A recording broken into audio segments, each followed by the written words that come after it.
So suppose someone gave you this one, 6x. Oh, sorry, 16x. At first you may not know how to split it because there's really so many ways that you could split it. Someone could say, well, maybe we should do 10x plus 6x. Yeah, maybe. Somebody else might say, maybe we should do 12x and 4x. Well, yeah, maybe. Somebody might say 20x and negative 4x. Well, yeah, maybe. We could be here all night. The possibilities are really, really endless. Again, there's a trick to choosing this, but suppose you go on and you choose the right combination, just the right combination. It might just happen to look like this. Maybe we should split it up as x and 15x and see how it goes. Just saying, let's try it. X, that's 1x and 15x. Just double check really quickly that you really are splitting that. If you were to add them together and simplify like terms, you would get it, in fact, the previous line. And let's see how it goes. This part is just by inspection. I split 1x plus 15x into from 16x. Here I could factor out an x. If I did that, that would leave a 3x plus a 1 there. Again, a quick check to see if you did it right. 3x times x would be x squared. 1 times x would be just 1x. Out of these ones I could figure out, first of all, it would help if I write it correctly. Out of these ones I could factor out a 5. And that would, of course, would leave us with 3x plus 1. 3x plus 1. And so now you've done it successfully. 3x plus 1 and 3x plus 1 matches on both of these. So you could factor out a 3x plus 1, and that would leave an x plus a 5 in there using the distributive law. And that right there is beautiful. You successfully split the middle term into 4 items, so that now you have 4 items. You group these two, group those two, using the same techniques from the previous section, and now we've successfully factored the trinomial into the product of 2 binomials. Very nice. Let's try that again. Okay, so by now you may be getting tired of this and saying, hey, okay, that's fine, but how do you know how to split it up? How did you know that 16x should be broken up as x and 15x? Will other combinations work? And the answer is no. Not everything works. In fact, most of the things you try, if I was to try 10x plus 6x, it wouldn't work. And you could see that in the next step, because out of these ones you can't factor out anything, and out of these ones you can't factor out anything, so that's as far as you're going to get. So not everything that you try works, and so by now you should be getting a little bit concerned here and say, hey, okay, we know how to do all that, but what we really need now is a good technique for figuring out what the secret is. So that brings us to this section. What's the secret to splitting the middle successfully? And the secret goes like this. The idea is to, well, here, I'll tell you in pieces. If you take this number, okay, and you take that number and you multiply them together, okay, you multiply. If you multiply, I get 14. You should get 14 too. We should all get 14. And now you look at all the different ways that you can factor 14, because when you multiply the 14 together, you should get 2 times 7 gives you 14. So look at all the different ways that you could multiply to get 14. Now, one of them would be 1 times 14. Another one would be negative 1 times negative 14. Another one would be 2 times 7. Another one would be negative 2 times negative 7. And just using integers, that's about as much as you can do. If you were to use fractions or other things, you might be able to look further, but you have to pay extra for that lesson. Right now we're just sticking to regular integers, and that's as far as we can go with integers. The beautiful thing here, here's the secret, is that this is a complete list of candidates for splitting the 9x right here. If I add these, I get 15. That's not what I want. I want to get 9.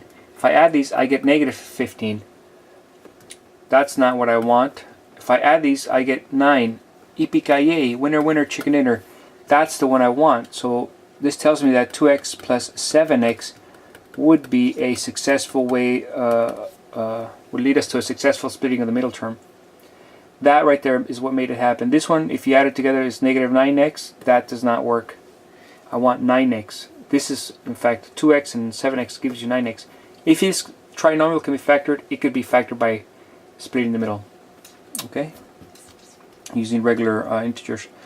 So then out of the first little group here, I could factor out a 2x, and that would leave an x plus 1. Out of this one, I could factor out a 7, leaving an x plus 1. And this, of course, this step was by inspection. This step is by distributive law, some other minor things. And now I can use distributive law again to factor out an x plus 1.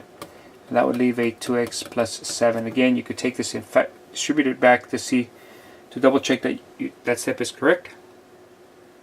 Or you could FOIL the whole thing and check that you did it correct. Anyways, this is beautiful. Our first example of the secret here, explaining how do we know how to split the middle. Here, I'll go back and I'll shed some light into the previous ones. So take a look at the previous ones we did. So this one right here, what you could do is you could say, okay, the 3 and the 5. First thing you do is you multiply them. So if you multiply them, you get 15. Then you look at all the candidates. 1 times 15, 3 times 5, negative 1 times negative 15, negative 3 times negative 5, and that's about it. And you look at all, when you add them, you want to get 16. So if I add them, I get 16 here. Winner, winner, chicken dinner. That's the one I want. If I add these, I get 8. That's not what I want. If I add these, I get negative 16. That's not what I want. That's not what I want. This tells you exactly the way to split the middle term. It's nice, huh? We did it before too. Look, some other ones. This one right here.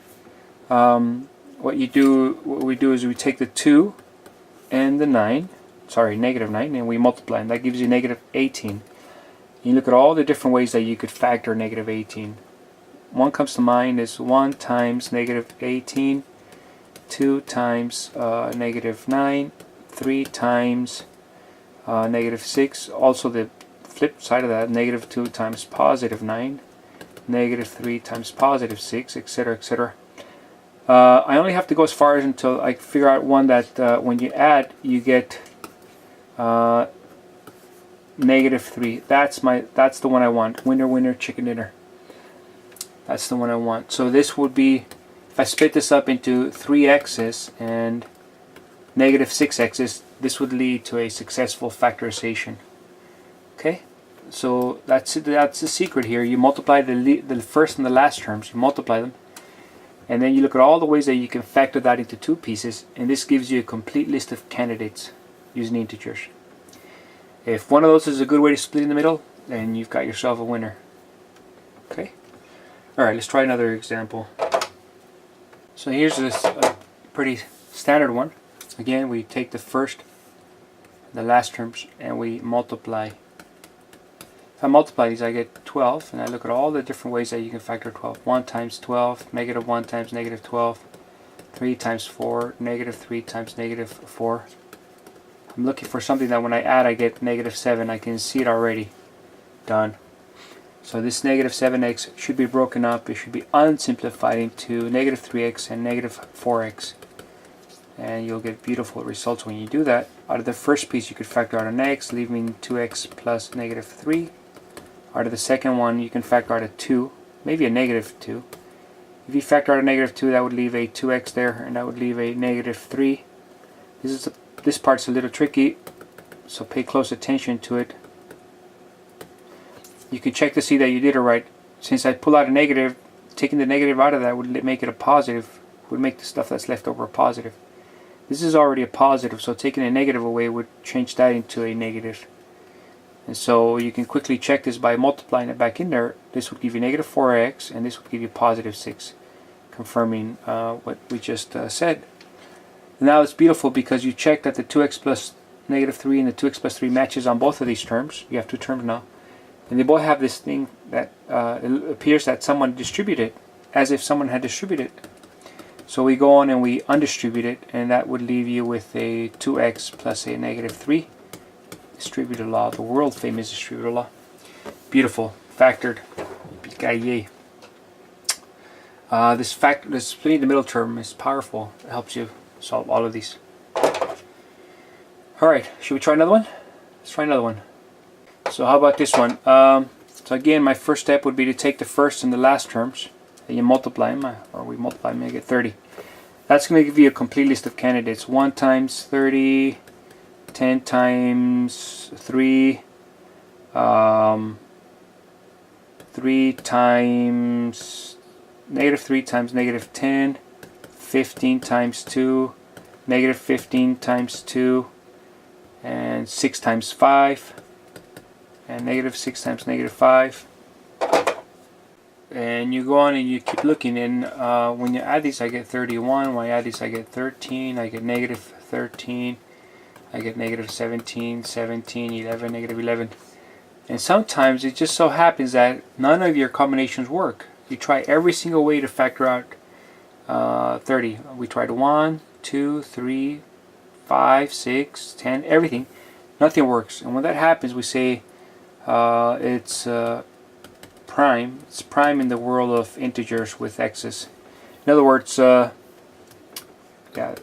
if you just use this is a fancy way of saying if I'm allowed to use are integers, you can't break this up. If you could, one of these would have worked. Okay, so it's a prime piece here.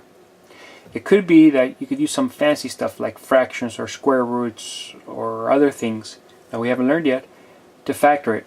But then those numbers wouldn't be exactly integers. They'd be like fractions or square roots or other things. And so that will come a later day when you pay extra money for that part of the course. Today we just can't factor it with the tools that we have today. Alright, it's not factorable by integers. Try a little different example. This one has no middle term. And so we're going to split the middle term when there is no middle term. In fact, that's a 0. So sometimes you may even see it differently. You could very well see this problem written like this: 4x squared minus 25. Since there is no, 0 times x is 0, you might often see it that way.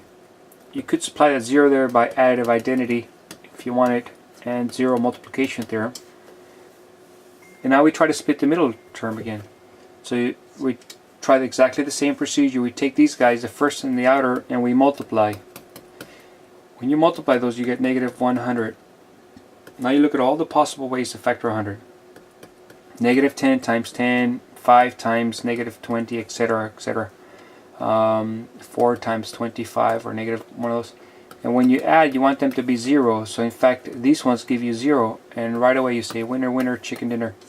So this is a fancy way to splitting up 0. You could split it up as 10x and negative 10x. And now you have minus 25 and 4x squared. The rest of the stuff you just write over again. And now watch this. Out of the first little group, I could factor out a 2, and I could also factor out an x, and that would leave a 2x minus 5. Out of the second little group, I could factor out a 5 or a negative 5, either one. I'm going to go with a 5. 2x minus 5 in here. And I checked it real quickly to make sure I did that right. 5 times 2 would be 10, and 5 times 5 would be 25. And so that's a legitimate step. Now I see the 2x minus 5 popping up on both of those. That's exactly what I want, because then I can say, whoa, it looks like someone distributed. In fact, if I was to distribute this quantity back in there, if I was to distribute it there and distribute it there, I would get exactly the previous step. And so that helps me verify that everything's going well as planned. In the EPKIA, we factored it. Our binomial here was the difference of two items. Now it's the product of two items. And that's exactly what we want, by splitting the middle term, even though there was no middle. I know, huh? Amazing. One more interesting example here. You notice the degree here. The degree is 6 and 3. It's double that, but it's not degree 2. The splitting the middle thing is powerful. It works on these things too. Watch this. So long as this is half of that, I think we have a shot at it. Let's try it. 2 times 3 is 6. That's what happens when you multiply it. Let me get all the different candidates here. 1 times 6. 2 and 3, negative 1, negative 6, negative 2, and negative 3. I'm liking this one right here, because when I add that one I get 5. Winner, winner, chicken dinner. So a good possible way to factor that would be 2x to the third and 3x to the third and 3. That would lead to these ones. I can factor out a 2x to the third, because I have x to the third and x to the sixth, so I could take out 3 of them out of both of these. And out of these ones I could factor out a 3, because they both have a 3. That would leave x cubed plus a 1. You can always do multiply by 1 by. You can always multiply by 1 using multiplicative identity. And so now it looks really good. I have an x cubed plus 1 on each of them. that means that I could say, wow, it looks like someone distributed x cubed plus 1. And so we can undistribute it, and we have a nice factorization by splitting the middle term again. Okay. Alright, so I think that will do it for us. That was fun. You should practice a lot of these on your own. It's easy to watch, but you really learn a lot more when you actually start doing these yourself. So I'll give you some few examples. Go on, and hope you guys have fun with this. See you guys here next time. Peace.